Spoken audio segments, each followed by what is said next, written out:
Welcome to the 19th Orthomolecular Medicine Hall of Fame. We established the Hall of Fame in 2004 to honor the pioneers and leaders in orthomolecular medicine.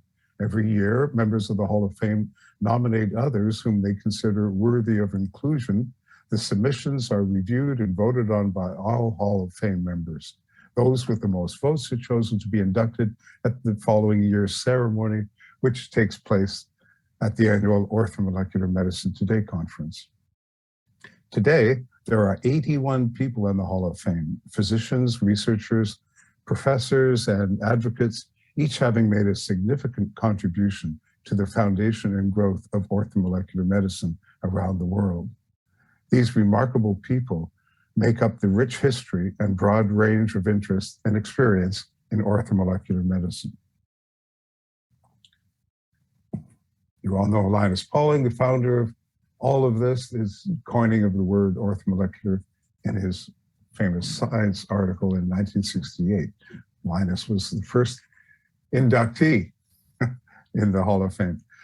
I'm going to go briefly through these, the last 18 years, since we really haven't done this before and we don't have a printed program in front of us. So we're going to I'll just cover a few highlights, not all 81, I promise. All detailed information is for all members of the Hall of Fame. We're at this website, on our website with the Hall of Fame. Okay. In 2004, Roger Williams, you know, from his Biochemical Individuality, Wilford and Evan Shute with their important work in vitamin E, especially in cardiovascular disease. Irwin Stone's work in vitamin C, he actually introduced Linus Pauling to vitamin C. Carl Pfeiffer founded the Brain Bio Center in New Jersey, an important co-worker of Abrams in schizophrenia treatment. Alan Cott worked with children learning disabilities. Bill Kaufman was a major researcher in niacinamide, especially in arthritis, and Humphrey Osmond, you know, as the co-worker with Abram Hoffer in all the work on schizophrenia. Frederick Klenner in vitamin C, St. Georgi, Nobel Prize winner in 1937 for his discovery of vitamin C, Max Garrison of the Garrison Institute, David Horobin for his work in essential fatty acids, and Hugh Reardon, the visionary founder of what began as the Bright Spot for Health in Wichita, Kansas. After his passing in 2005, Hugh it was renamed the Reardon Center. Bill Wilson's worked with niacin and Alcoholics Anonymous. Ruth Flynn Harrell worked with children, nutrition in children. Abram Hoffer made us wait until 2006 to put him in the Hall of Fame. He thought there were many more important people to be in before him. Landon Smith's worked with children. David Hawkins, co-founder with Pauling of orthomolecular psychiatry. And Teresa Feist was a nun who recovered from schizophrenia and founded a great home for people with schizophrenia in Canada. Henry Turkle for his work in Down syndrome. Fanny Kahan was Abram Hoffer's sister, who was the first editor of the Journal of Orthomolecular Medicine. Erwin Cameron, Ewan Cameron with co-worker with Pauling. Bernard Rimland, who founded the Autism Research Institute in San Francisco. And Dr. Kaneko was one of the earliest pioneers for orthomolecular medicine in Japan. From 84 on, he founded the Know Your Body Club, which grew to 30,000 nutritional consultants and other clinicians. Adele Davis, you all know of her work with diet and You Are What You Eat. Bob Cathcart, we know, work in vitamin C, of course, and a great advocate for orthomolecular. Richard Conyen and Michael Lesser, orthomolecular psychiatrists in the US who helped establish the movement in the United States. Helio Metronikov, who another Nobel Prize winner in 1908 for his work in probiotics, and Jeffrey Bland, the founder of metagenics and researcher, also his work in establishing the functional medicine education. Bruce Ames, you know, is not only from the Ames test, but his work in gene regulation and free radicals. Harold Foster helped put selenium on the map and its factor in schizophrenia and AIDS, and great researcher. Amazing for a geographer to have that interest. Ken Kitahara founded the Japanese chapter of the International Schizophrenia Foundation. Atsuo Yanagisawa, who's the current president of ISOM for the last 10 years. You'll hear from him later in this induction ceremony, actually. And he founded the Japanese College for Intravenous Therapy, which has over 1,000 members and is 12 years old now. Gerrit Schreutemacher in the Netherlands, also a great pioneer in establishing in Europe orthomolecular through his journal Ortho, and also as a pharmacist. Jonathan Wright and Alan Gaby, we know as well-known teachers in nutrition and co-authors. Gaby many books on nutrition, especially the major textbook that many people use. Ron Huntinghockey is the current director of the Reardon Clinic in Wichita, also a great teacher and author. Everybody knows Andrew Saul here from the Doctor Yourself website and his contribution for many years on the Orthomolecular Medicine news service. Alexander Schaus for his work in orthomolecular and the behavior and diet. Patrick Holford, who you'll also be hearing from shortly, is work with the Optimum Nutrition Bible and establishing the whole system of nutritionists and nutritional consultant in England. Erwin Kahan was the first director of the Canadian Schizophrenia Foundation. Aileen Burford Mason, you've heard from at this conference, and a long-time contributor to the conference and to the journal. Immunologist in Toronto. Hyla Cass in California, orthomolecular psychiatrist, and John Hoffer, MD, PhD, semi-retired at McGill. In 2016, we had Tom Levy, who's worked in lipospheric vitamin C and author of several books, including root canals and many other things. And then Michael Gonzalez and Jorge Miranda Massari established orthomolecular medicine from their outposts in Puerto Rico, and we're part of the research team at the Reardon Clinic, beginning with the RECNAC project. Steve Lawson at Linus Pauling Institute, was director for many years and good friend of orthomolecular, attended many of our conferences. James Greenblatt, who you're hearing from at this conference, great orthomolecular psychiatrist based in Boston, author of many books and a great teacher. Jonathan Prowski, also an orthomolecular naturopath who deals with mental health at the Canadian College for Naturopathic Medicine, also author of several books. Ilias Bagli is the director of orthomolecular in Algeria, and Bert Bergson, lipoic acid, Michael Hollick, vitamin D, and Mark Levine, vitamin C at NIH. So we're getting close to in 2020 at the conference that was held virtually in Spain.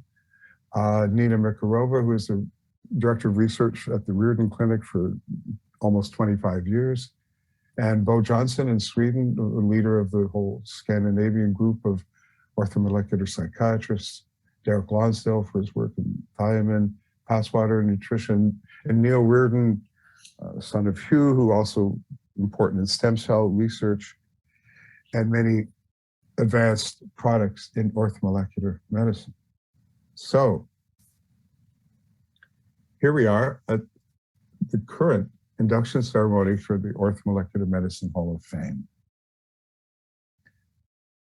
We have two inductees this year, and our first inductee is David Smith.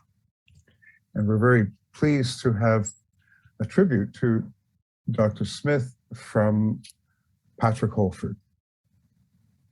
There are two scientists whose papers always stood out for me for being so carefully crafted in design with no stone left unturned, statements of pure fact never over or understated, and that is those of Linus Pauling and David Smith. Emeritus Professor of Pharmacology at the University of Oxford and former Vice Dean of the Division of Medical Sciences, David is a true statesman for medicine as it should be.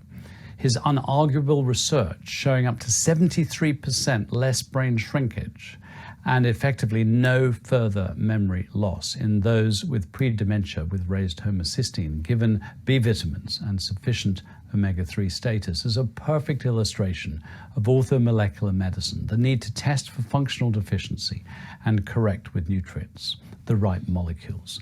He lets science speak for itself and is not persuaded or intimidated by opinion.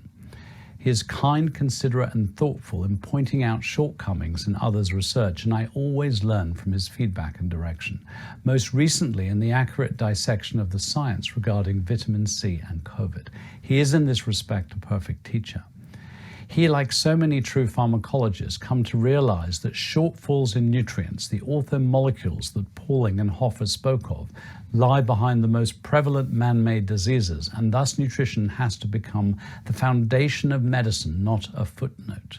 David is patient, diplomatic, and highly regarded in medical circles, making him a perfect ambassador for orthomolecular medicine, and we are honored to have him in the Hall of Fame. Thank you, Patrick. We now are very pleased to welcome David Smith into the Orthomolecular Medicine Hall of Fame.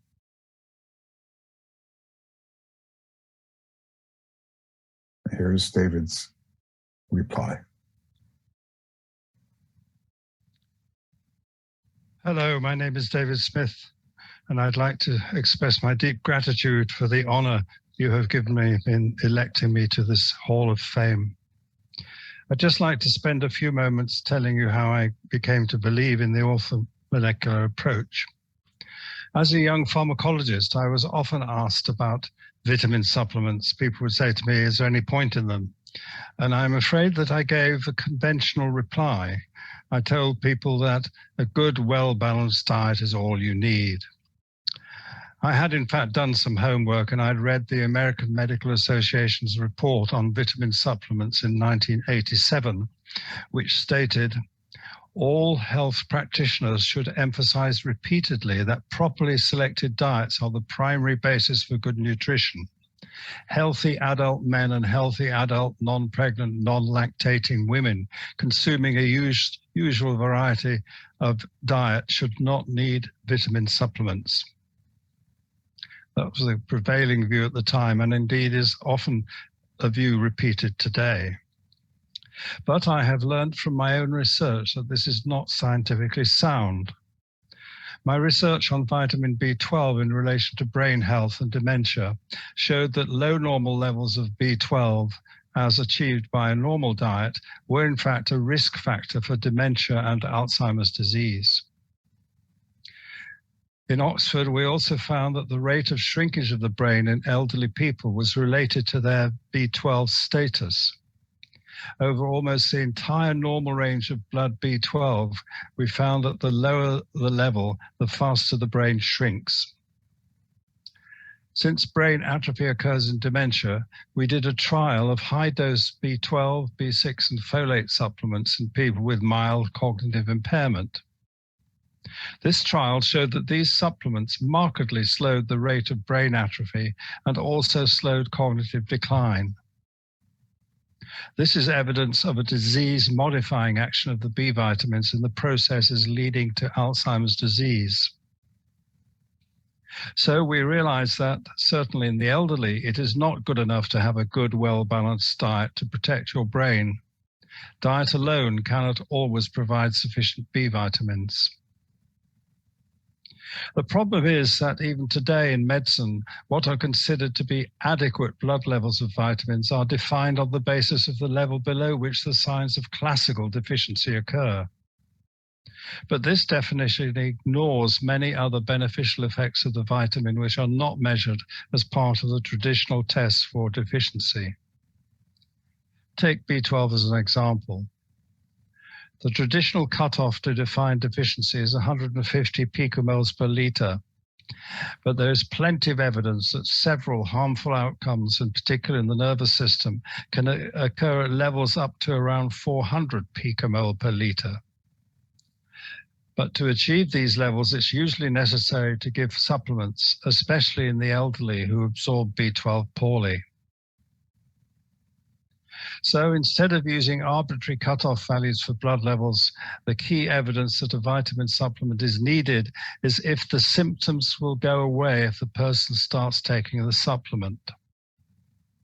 If we adopt this approach, then we will be able to improve the health of people with impaired abilities to absorb vitamins and of people with different genetic makeups that influence the utilization of vitamins in the body.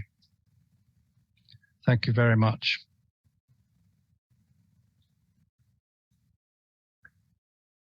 Our second inductee for this year is Dr. Richard Cheng. And we're very pleased to have the president of ISOM, Atsuo Yanagisawa, pay tribute to Dr. Cheng. Hello, everyone. Let me talk about Dr. Richard Cheng. Dr. Richard Cheng has studied medicine in China and the United States. He is a specialist of integrative medicine and practice at the Cheng Integrative Health Center in South Carolina, United States. He performed an excellent activity when the COVID-19 pandemic occurred in China. At the early phase of COVID outbreak in Wuhan, Dr. Cheng believes that high-dose intravenous vitamin C, IVC, needs to be applied as soon as possible to the treatment and prevention for COVID-19. He called out the specialists of orthomolecular scientists and physicians and set up named International IVC Medical Support Team for China against the COVID-19 epidemic. The team members were Drs. Thomas Levy, Andrew Soul, Jean Driscoll, Qi Chen, Richard Cheng, and me, as well as doctors in China. Early February 2020, the team started contacting doctors and government officials in China of the utility of IVC for COVID. The team worked with the Department of Health, the national team for COVID-19 in Wuhan, and the Shanghai city government. Dr. Chen also visited Wuhan to advise several hospitals on IVC clinical trial protocol and knowledge sharing. Dr. Chen and the team efforts eventually led to the official publication of the Shanghai guideline of COVID-19 to include IVC on March 1st, 2020. Dr. Cheng contributed to the introduction of IV vitamin C and orthomolecular medicine for COVID-19, not only into China, but also many other countries.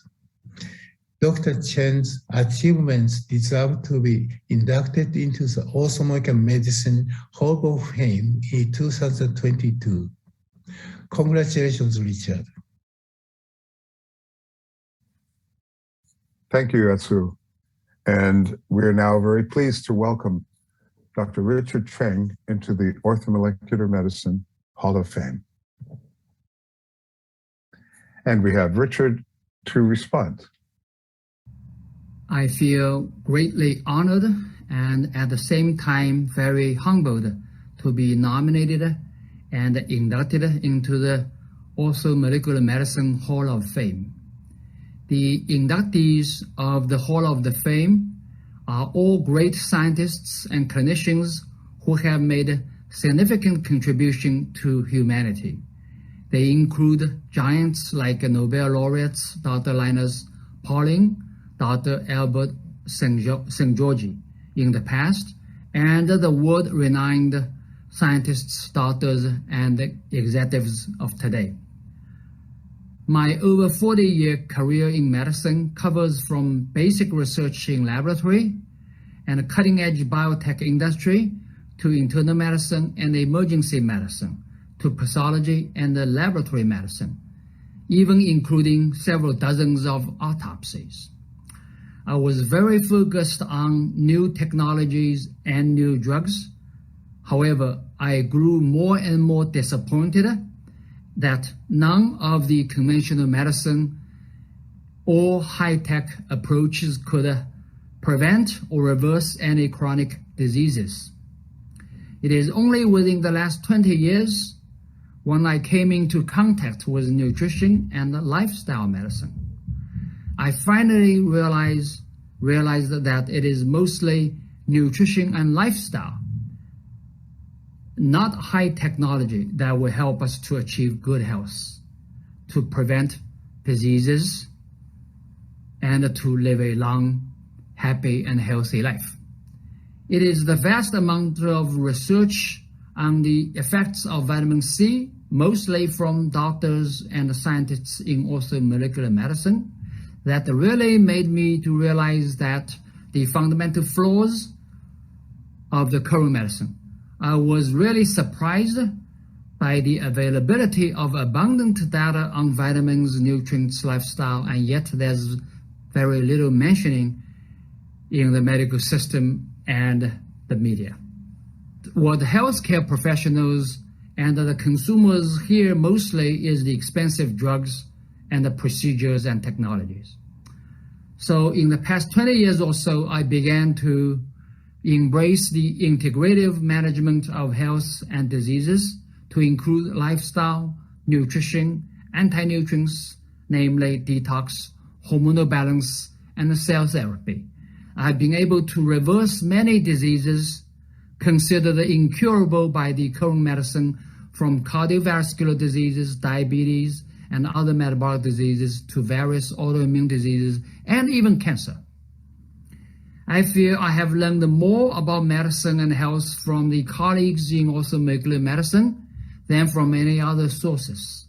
I want to specifically thank Drs. Atsuo Yanagisawa, Dr. Thomas Levy, and Dr. Andrew Sau from ISOM for joining me and others to form the International High-Dose IV Vitamin C Support Team during the COVID-19 that finally eventually helped high-dose vitamin C to be incorporated into the Shanghai COVID-19 treatment guidelines.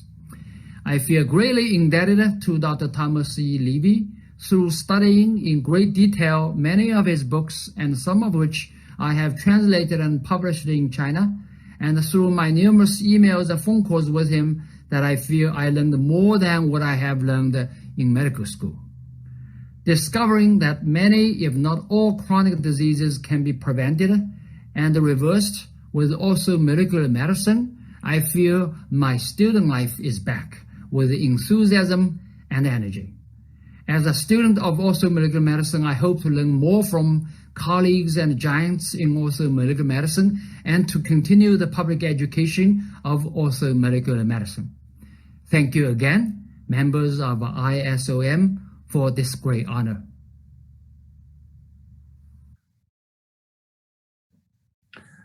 So we've now completed the Orthomolecular Medicine Hall of Fame induction for 2022.